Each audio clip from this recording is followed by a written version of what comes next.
Hello and welcome to the Potential Psychology Podcast. I'm your host, Ellen Jackson, and it's my mission to share the science of human behaviour in a practical, fun and inspiring way. In each podcast episode, I interview an expert from the fields of psychology, well-being, leadership, parenting or high performance. I pick their brain to uncover what they know about living well, what tips do they have for you and I quiz them about how they apply their expertise in their own life. Join me as we discover simple, science-backed ways to live, learn, flourish, and fulfill your potential.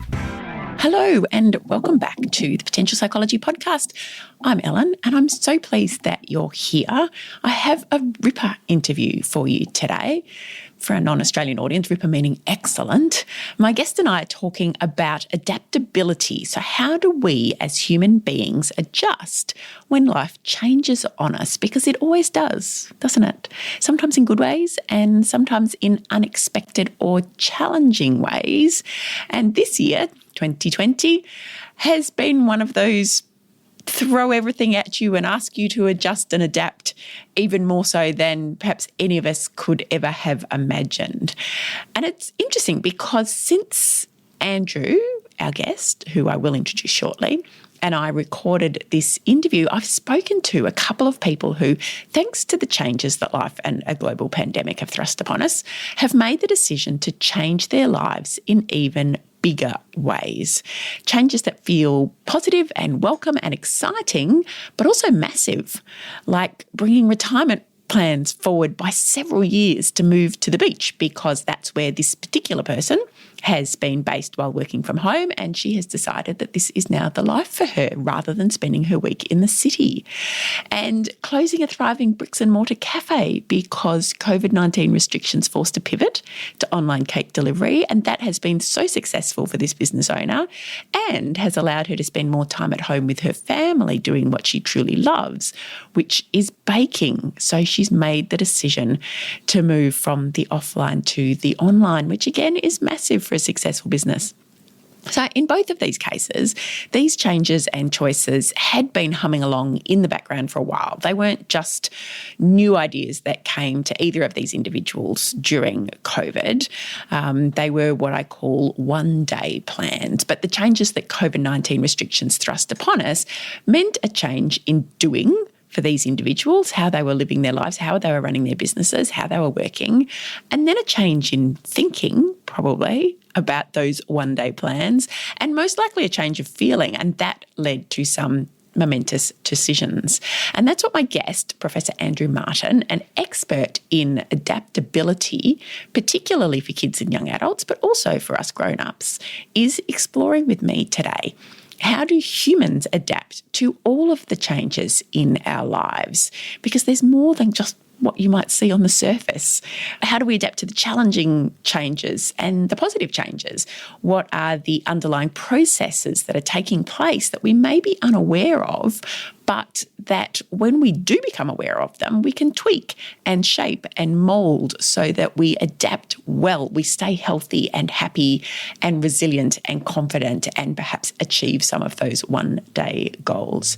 So we're also delving a bit into childhood development, and we explore the role of an educational psychologist, which I didn't know much about.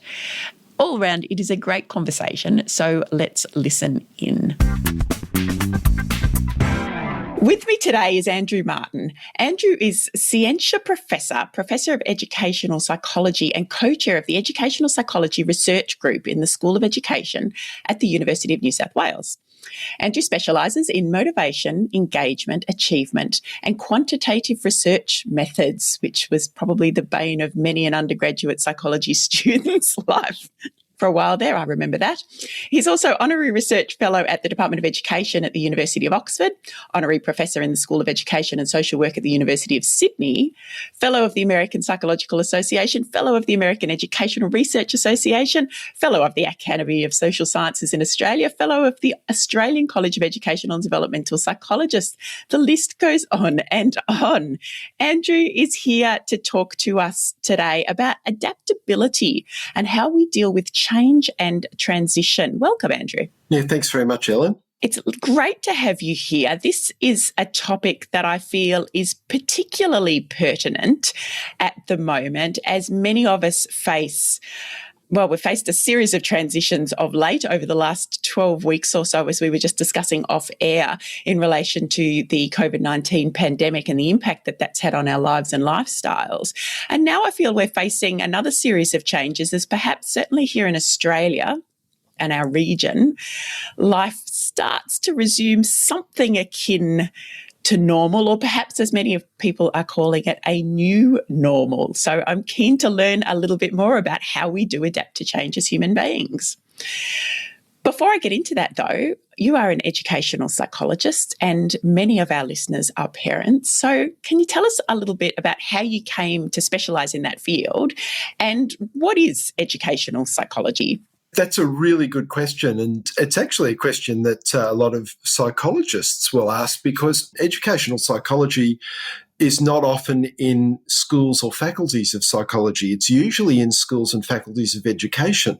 And part of teachers' training and their accreditation historically, was that they had to do a unit in educational psychology, which is why it shifted over there rather than psych. So I did a psych degree, and I never did ed psych in that. The closest I got was developmental psychology or child psychology, which looks at, how children develop and milestones and things like that.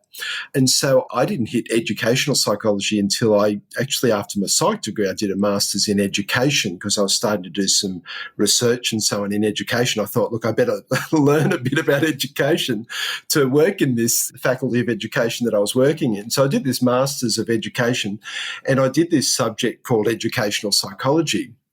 And I was transfixed. So I actually majored in developmental psychology and child psych, and I was about 80% interested in that, but it never quite squared up.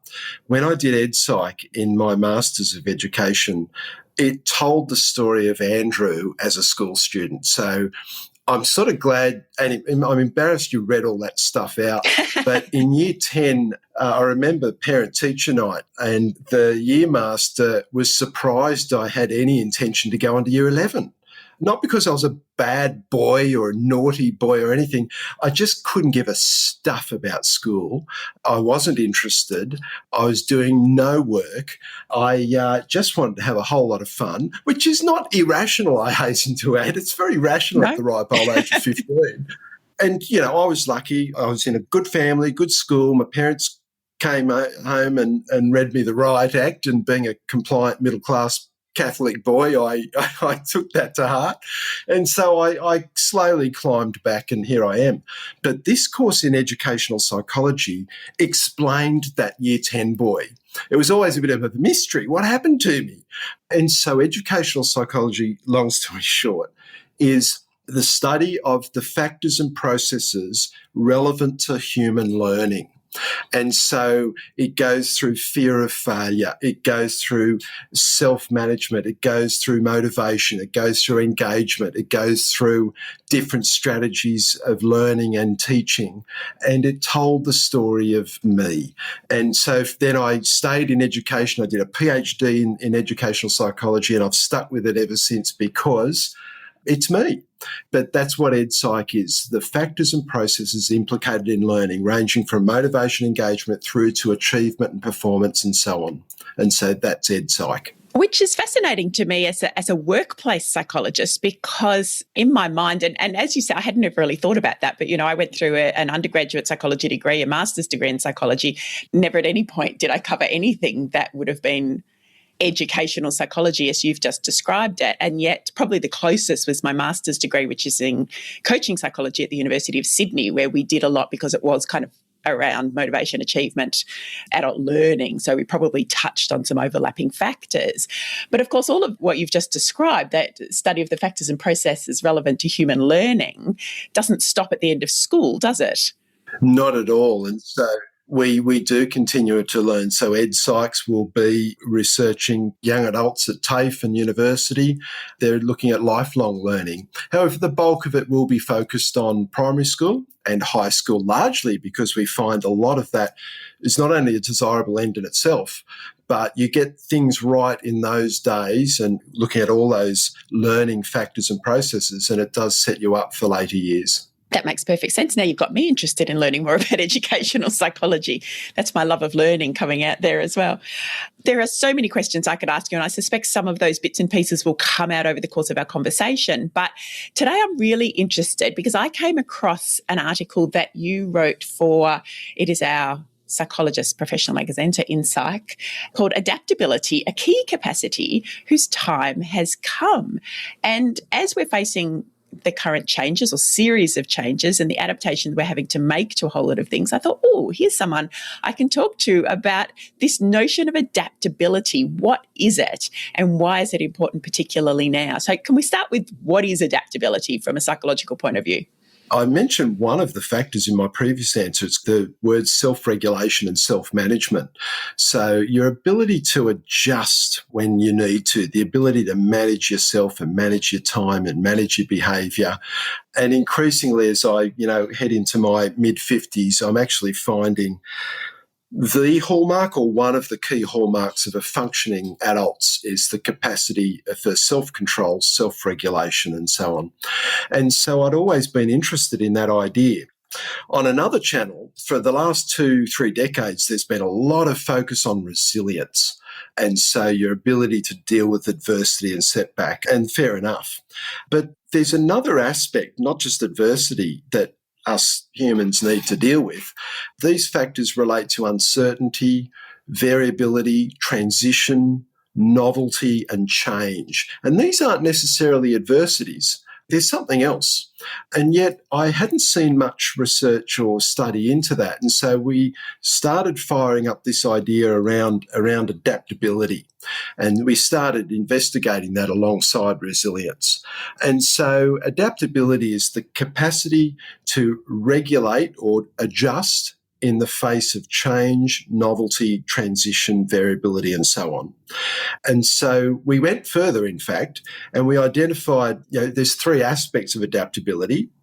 One is what we call behavioural adaptability, so your ability to adjust your behaviours if you need to, and I can give some examples shortly. The second one is the capacity is what we call cognitive or thinking adaptability, so to be able to adjust your thoughts and your attitudes and your beliefs in the face of change. And the final one is emotional adaptability, so your capacity to regulate your emotion. And if you think about those 3, there's not a single situation that you walk into that doesn't require that on a daily basis, really. You just can't go into the workplace and just unleash your frustration. You do have to regulate yourself. And also when change comes your way, it's not necessarily ideal just to stay stuck in your behaviour, your thinking and your emotion. So that's adaptability, but the 3 key components of it. And can we explore some examples of that? Because even I think, I understand exactly what I assume I understand exactly what you mean when it comes to emotional regulation and behavioural regulation and cognitive. What might that look like, say? And I'm thinking at the moment about perhaps some of our listeners who have had to deal with suddenly being thrust back into home where they're working, where they might be helping their children with their work. It's an experience that's fresh in many people's minds right now. Are there some examples there of, what that might look like in terms of having to adapt across those 3 domains? Yeah, so an example of behavioural adaptability, a lot of us have been having to work at home while there's been kids. But even now, when the kids are at school, they're not such long school days, so you do need to even adapt to get them early. There are schools that are having to lock down at a moment's notice for a day or 2 when there's a positive COVID case. And so these are all realities. And so an example of behavioural adaptability would be, and we'll have all done it and probably not realise what we're doing. And we do need to recognise what we're doing. And that would be to adjust your timetable. That would be to adjust your routine in the home. Another example of behavioural adaptability is to actually go and seek help or new resources to help you deal with what you're doing. And so these are examples of doing things in the face of the change that's been thrown your way. At the same time, an example of what we call cognitive adaptability would be to adjust your attitudes and expectations and assumptions about all of this. Now, I know in an ideal world, we shouldn't have to deal with any of this. And so if we stay stuck in this attitude of, my kids need to put in a good 7 hours schoolwork a day, dinner has to be ready at 6:30 sharp. The house needs to be, in a perfect state, as it always was in the old normal. Now, that sort of attitudinal stuckness usually won't work out well for you or anyone for that matter. And so this is a really good example where you'd have to say, at least in the short to medium term, what expectations do I need to relax here? What assumptions about how the house should look like or how people should behave around the house? For some of our houses, there's a couple of members of it who are sort of ships in the night. They start work early, they have an early night. You don't actually see a lot of them. Now you do. Yeah. And so living habits, particularly with young adults who are in the house or who have come back home, there's going to be, a bit of my assumptions about what should be the case. You might need to adjust that a bit. So that's an example of cognitive adaptability. Then we get on to the emotional, particularly where there's more people at home. It's a little bit of a pressure cooker. Thankfully, we're allowed out more, and so we can get out and get a bit more perspective. But certainly there have been times where it's a bit of an emotional pressure cooker. And so we're short-fused, we're stressed, we're frustrated. Anger might be building. Some resentment where people aren't pulling their weight in the home or whatever. And so that's where some sort of emotional regulation is needed. And so strategies to settle yourself down, strategies to recognise anger before it's unleashed and things head south. And also, sometimes we have to manage our positive emotion. And so, for example, the enthusiasm with which people, once they were out of self-isolation or the lockdown, the exuberance and so on is in some ways also a health risk if we're not physically distancing and so on. So we actually need to manage positive emotion as well so that we stay a little measured and stay safe. So they're all three in sort of the same scenario that we've all been through in the last 12 weeks. They're examples of behavioural, cognitive and emotional adaptability. I can absolutely relate to all of that. I'm sure many of our listeners can. I think one of the things for me that I found most challenging at first, and we were talking about this briefly off air before we began, was my expectations around what I would see from my children when it came to them doing their schoolwork and how it would all work. I think looking back, I was in fantasy land about how I was going to put them in one room and they'd do their schoolwork and I'd be in another room and I'd get all my work done. And, I was going to factor in regular breaks and opportunities to do things. I wasn't being unrealistic. We had a shortened day,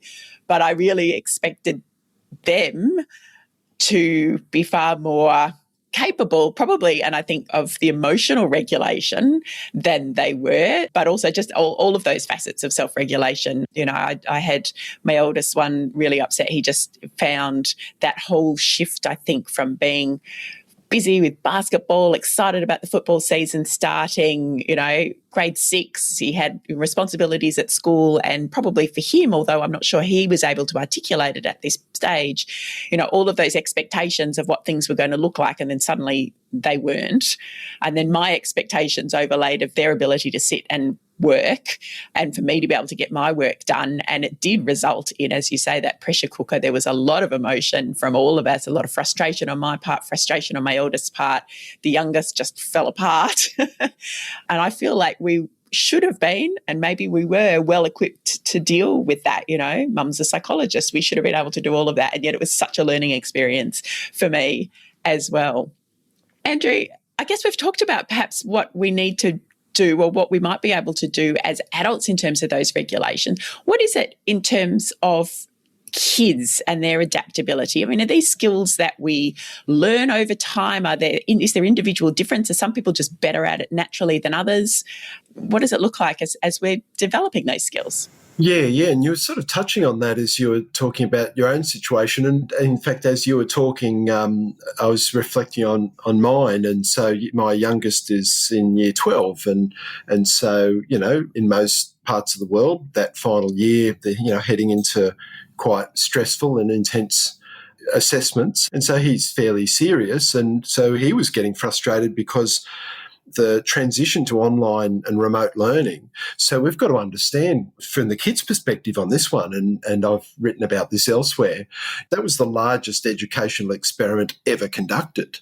The scale, usually you try this in a classroom for one subject, this remote, and tinker with it and get it right. At scale, the entire education system pretty much around the world moved to remote learning in the space of a couple of weeks.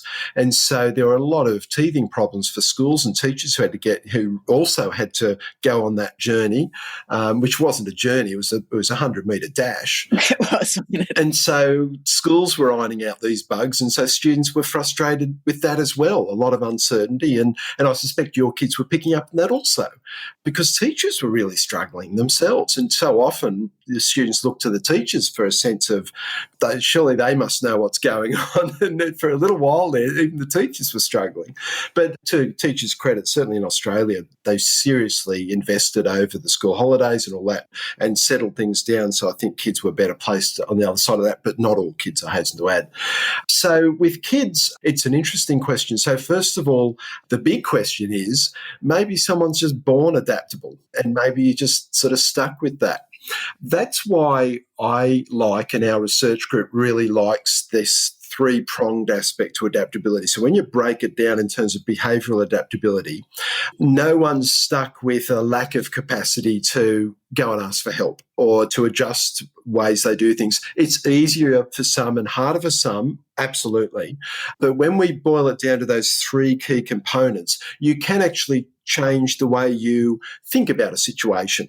And you can, through practice, count to 10 before you express that emotion. And it's easy for some, and others are quite placid and go with the flow sort of people. And emotional regulation, they'd look at you blankly, whereas others, it's a lifelong challenge. But when we break it down in those three ways, we move it away. We see it as doable because it is, and very concrete. And so we're not so stuck in this idea, is it a personality trait and so on, even though there is that aspect to it without question, but there's a lot that can be changed. And so we focus on the stuff you can do something about. I think it's also for kids, it's also important for them to be able to see adults adapt. And so it is, again, particularly being behavioural, emotional, attitudinal, our children do look to us and we do model those three dimensions on a daily basis. And we can have conversations about those three channels of adaptability. And so there's certainly an adult role model component as well. And so the other part of it is sometimes children need to be explicitly taught how to change behaviour, how to think it differently. So you give them examples and alternative ways. And I hasten to add, you don't tell a child that they're wrong, and especially not an adolescent. As I say, if you want to convince someone of the rightness of their attitude, tell them they're wrong. Yeah. I don't know. I forget, was it Mark Twain or Shakespeare or Oscar Wilde? It's usually one of those three that said, you coax a bad habit downstairs one step at a time very slowly. And so that's what we do. And there's also a process for teaching adaptability. And so the first is that you encourage children to recognise change and uncertainty or variability when it presents them. Some people aren't even aware things have changed on them. And so if you're not seeing that, you're not going to make the change needed. And in fact, adults as well, they're sometimes in the middle of this deep change and they never saw it happening. So it's important to recognise change when it's coming along. Then it's important to do an appraisal of your own resources. Have you got the behaviours? Maybe you don't need to change at all. Maybe you've got what it needs. Your attitude is humming along nicely. You are managing your feelings quite well in response to this. And so no change is needed. You simply apply your behavioural and attitudinal strategies that you've developed. But sometimes change is needed. The next stage is to ask them, which of the three is probably best to start with? Do I need to go and seek help? Do I need to change my routine today? Or do I need to actually have changed my assumptions about this? And so you'll talk about what particular part of those three. Sometimes all three need changing, but with kids you might just focus on one. And the more concrete and obvious, usually it's behaviour or attitude, the better. Then as you apply that new behaviour or new attitude, encourage them to monitor what worked, what didn't work. And so you hold on to what works, and that then becomes the thing you might implement next time. And so that's actually how it then becomes just a way of behaving or a way of thinking. And so you will implement that next time. So I've given examples of what behavioural, cognitive and emotional adaptability look like. And this, what I've just spoken about here, is actually the process of how you would go about it as well. And so you bring those together, and that's a pretty solid way of helping things. Yeah, and that I mentioned before that I did my master's in the coaching psychology. That very much mirrors what we do in coaching psychology, that process of change, particularly that process of inquiry, asking questions. So whether as an adult you're asking questions of yourself, what am I feeling? What am I doing? Is it working? Is it not working? If it's not working, what do I need to change? And even that, I guess, is reflection, isn't it? So you talked about having to recognise that change is happening as a first point, because I think you're right. There are many instances in which we can be deep in a change and not really have noticed it, whether it's because the change has been subtle and happening over time, whether perhaps we've been in a bit of denial about what's going on, or we've been too busy. You know, we've been so deep down in one aspect of our life that other things have gone on that we didn't really notice at the time. So that noticing, I think, you know, is such an important point, that first step. And then the inquiry, the asking questions and the reflection on what's working and what's not. So at what age can we do this with kids? You know, can we do this with really little kids? I'm used to working with adults, but if I've got an 8-year-old, does it work? Do they understand? Actually, now that starts getting us into developmental psychology, which I sort of got myself out of in the end. If you have a think about preschools and early childhood centres are really illuminating here. When you watch the teachers and the carers interact with children, there's so much instruction on them encouraging the child to try another way, or you see scenarios in sandpits, you see scenarios with the trucks, and you see scenarios with the dressing up gear and all that sort of stuff. And if you actually look closely, so much of that day is about these early childhood educators encouraging these little things to self-regulate. And indeed, when you look at the indicators of school readiness, schools will say, look, ideally, there's some level of self-regulation that we sort of expect coming into kindergarten or prep or whatever. And you actually see it. You do see these changes in preschool. Then if you go to an assembly at school, and you go to the kindergarten, you watch the kindergarten. So all the other year groups are lined up and all that sort of stuff at an assembly. And then there's this, particularly in term 1 of kindergarten or reception or prep, whatever the first year of school is in anyone's jurisdiction. And it's just like herding cats. And you think, there's no way that those kids, they're looking the wrong way, they're wandering, they're all this sort of stuff. And you realise, you can't pay a kindergarten teacher enough to have to get those kids. But blow me down, over the course of that year, they start settling into that line and all that sort of stuff. And I mean, I'm not advocating sort of blind compliance, but the capacity to sort of fit in is an adaptive capacity. And so even at this young age, you're seeing the capacity to adapt and adjust when you need to is there. And in fact, what we find is, and this is maybe a little depressing, I'll speak for myself, not for anyone else, but a little depressing at my age, is that, we do tend to find adaptability declines a bit as we get a little longer in the tooth, but including towards the end of high school, we start seeing, you tend to, now part of that's okay because you have a stronger sense of self, you are who you are, this is the way I like things. And, that's okay. But at the same time, from the ripe old age of 16 onwards, there's still going to be a lot of curveballs thrown at you. And so there does need to be some capacity to adapt. And so I will, on a note of encouragement, your 8-year-old is absolutely in the zone to change, because if you think of the neuropsychological and biopsychological change that's going to happen for him up to the age of about, for a male, late 20s, it's phenomenal. Far more growth and neural change yet to come. And so great optimism. But that's why I did enjoy either in developmental psych or ed psych, dealing with school kids because the capacity to change is great. And I guess as a final note, just getting back to what I said, sometimes it's important not to adapt. One question I've asked, can you be too adaptable? We suspect you can be, in the sense that you just can't change every time something, there needs to be some level of stability about how you go about things. And so it comes to this judgment call about looking at the situation and say, do I actually hold firm here and ride through this situation, being true to my standards or being true to myself, or knowing the situation will pass, and on the other side of this, if I change too quickly, I'd just be a cork bobbing in this ocean all the time. As someone who works, and this is, I guess, tapping into your organisational psych side of things, I do tell school principals it is rational when the principal wants to roll out some new whiz-bang strategy or policy or school mission at the school, or the Department of Education says, we want everyone to do it this way now.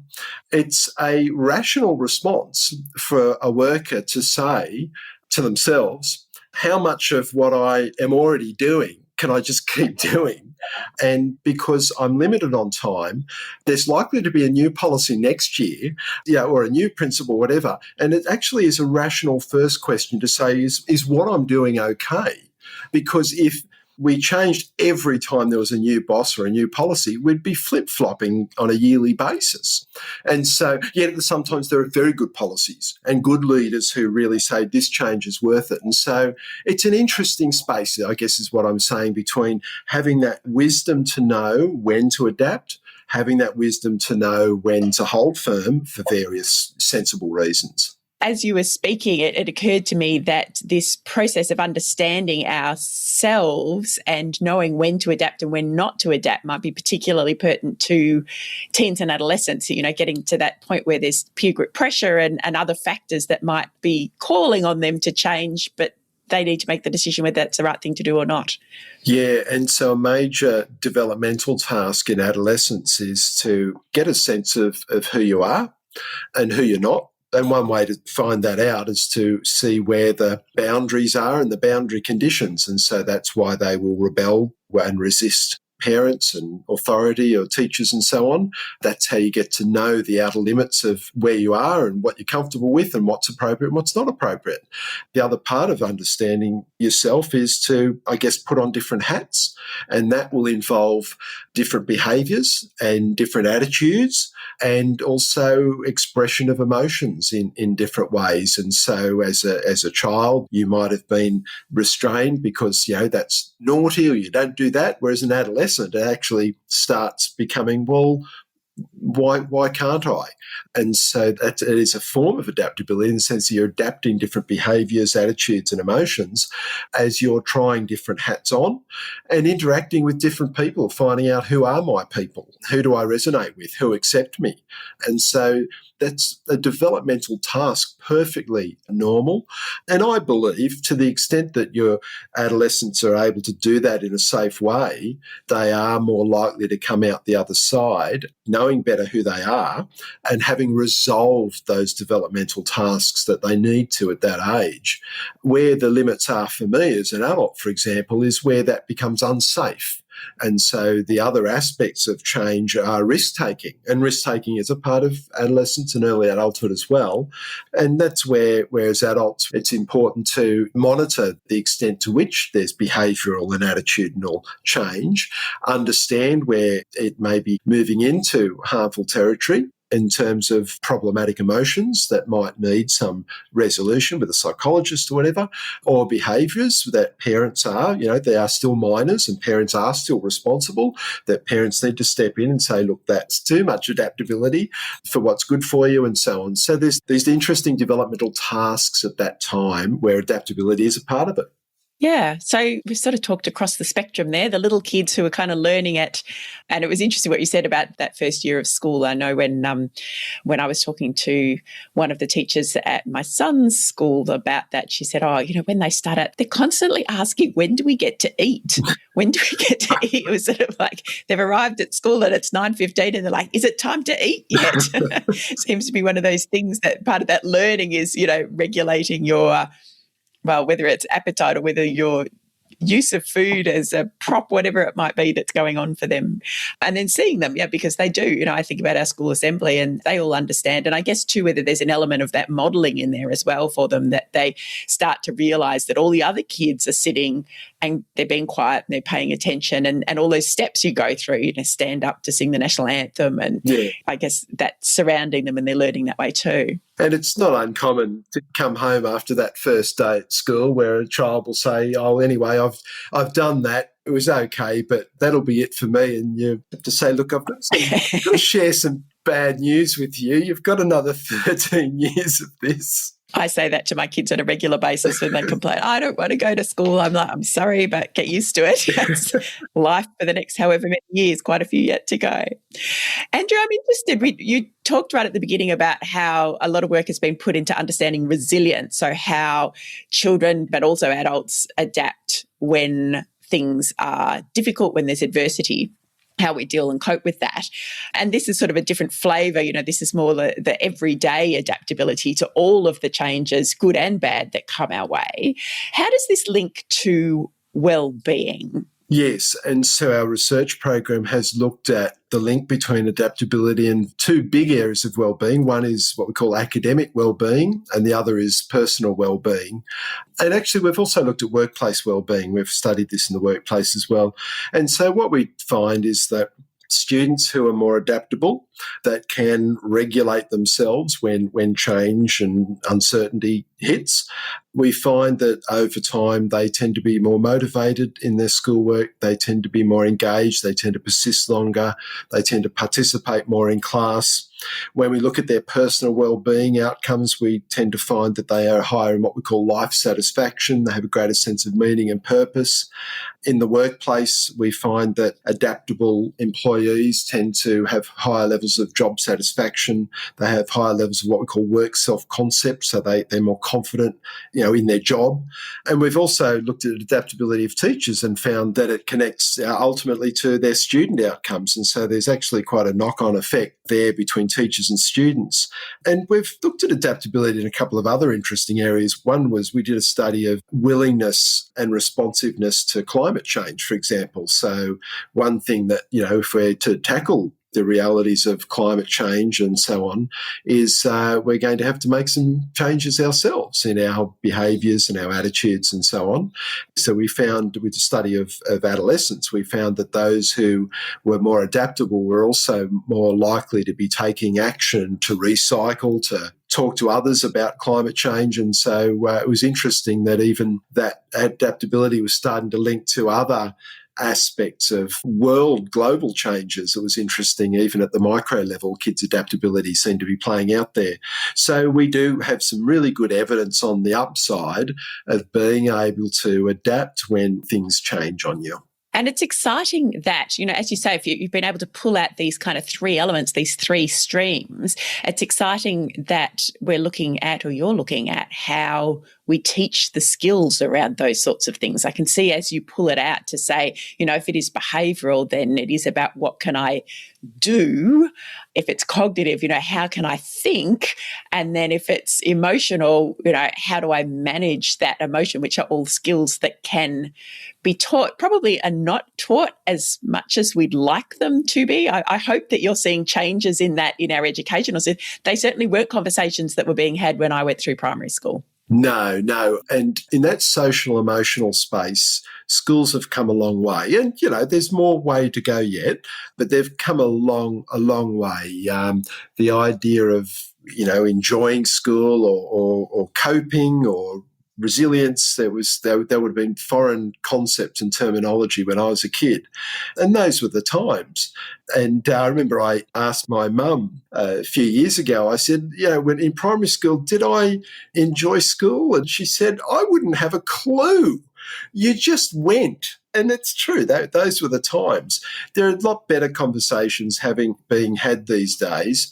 And in different ways, every school, I believe, is actually building in social emotional competence, social emotional learning, some better than others, and some actually quite explicitly, actually making it a very explicit school mission and active programs. And so even if they don't call it adaptability, ideas around self-regulation and understanding your emotion, recognising emotion, understanding how you think, it's part of the conversation. And to the extent that that continues, the kids that are getting that are very fortunate.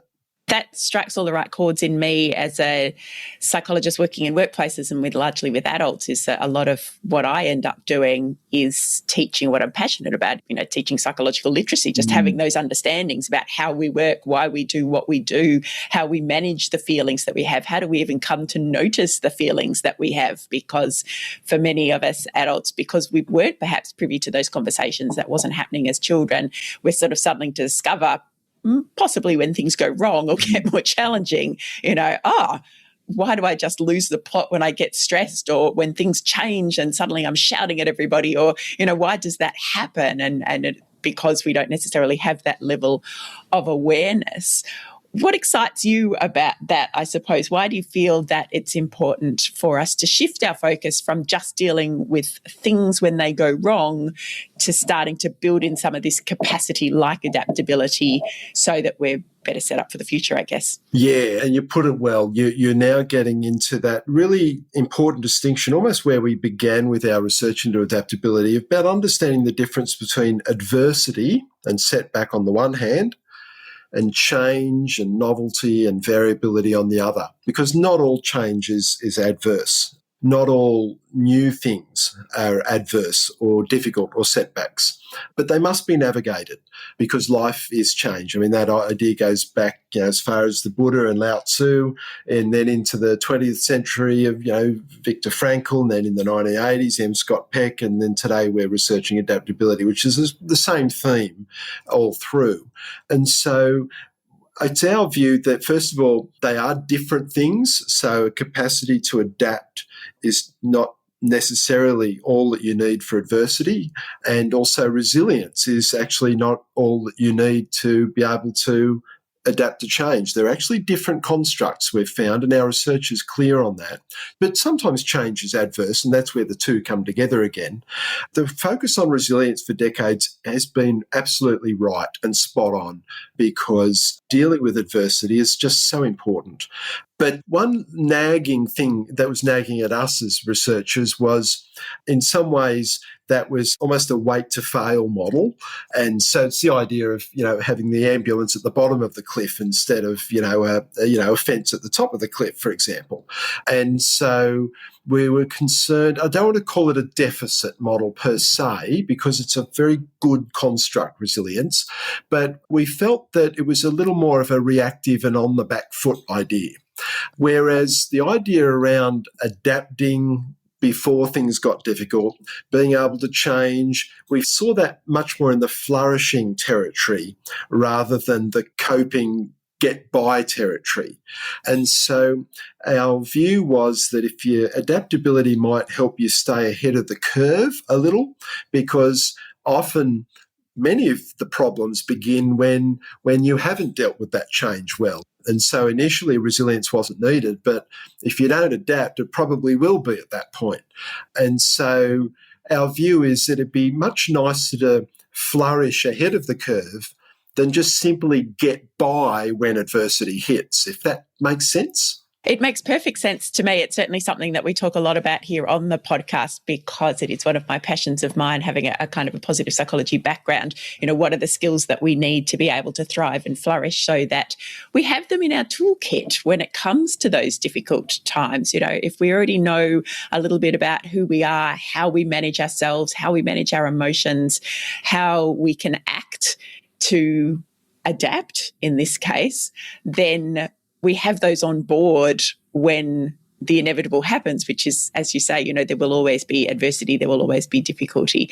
So, yeah, I like that idea of it, being something to help us stay a little bit ahead of the curve. Andrew, there are so many other questions I could ask you, but I'm conscious that I don't want to take up too much of your time. If you had a tip or a strategy perhaps for our listeners in terms of what they could do to help themselves or help others in terms of their adaptability, is there one kind of top tip that resonates well with audiences when you speak to them? What would that be? being an academic, I can't sum something up in the space of 10 seconds. So of course, apologise in advance here. I made a comment earlier, the further I go in life, the more I see a capacity for a human being to self-regulate, to control oneself, to control impulse, to manage emotion and behaviour as appropriate to the context. And that ranges from your financial life, your social life, family life, workplace life. I mean, even in the sporting domain, the adults that are functioning are the ones that are able to manage themselves, self-regulate, and that's self-control. And if you look at places where, if you were to boil down, leaving aside life circumstances, which are absolutely influential without question and must be addressed, but you go to a prison and so on, much of that is in addition to very troubling life circumstances, but it's also poor choices and regulation of oneself. And so that's at the very extreme end. But I think a lot of us, where we come a cropper, it's often because of that, an incapacity or a failure to regulate appropriately to the situation. And so I'd love for there to be a greater mindfulness of what self-regulation buys us. It buys us so much. It usually buys us, if both partners are self-regulating appropriately, an intact relationship. It buys us capacity to stay at school, to stick at 3, 4, or 5 years of an apprenticeship or a university degree. It buys us a capacity to stay in the job without giving our boss a mouthful of lip and being shown the door. It buys us the modelling that we can show our kids. And so rather than a really killer top tip, or this is what you do to bail yourself out, this is your get out of jail card that Andrew Martin can give you, I guess I'll flip it and go almost top down and just put out the idea of reflecting on what self-regulation buys us and just have that mindfulness of self-regulation is probably the umbrella tip I would give on this.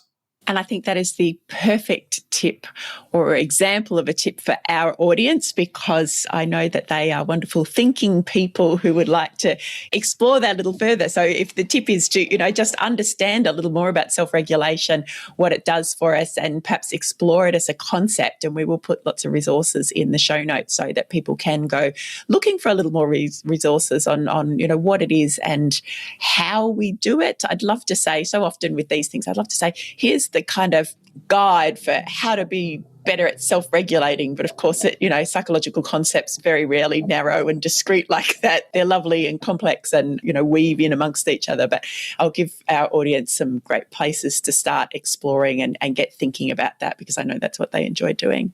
Andrew, thank you so much for your time. There are lots of other things that I could have asked you, and perhaps we will have another conversation. I know that parenting teens seems to be something that I get asked a bit about, and that might fall within your domain. So perhaps there's a further conversation as well. But I really appreciate everything that you've offered us today. I'm walking away from this understanding and appreciating the importance of adaptability as you say, a key concept that has found its time. And I'm sure our audience appreciate everything that you have explored and explained for us today. It's been a real pleasure. Thanks very much.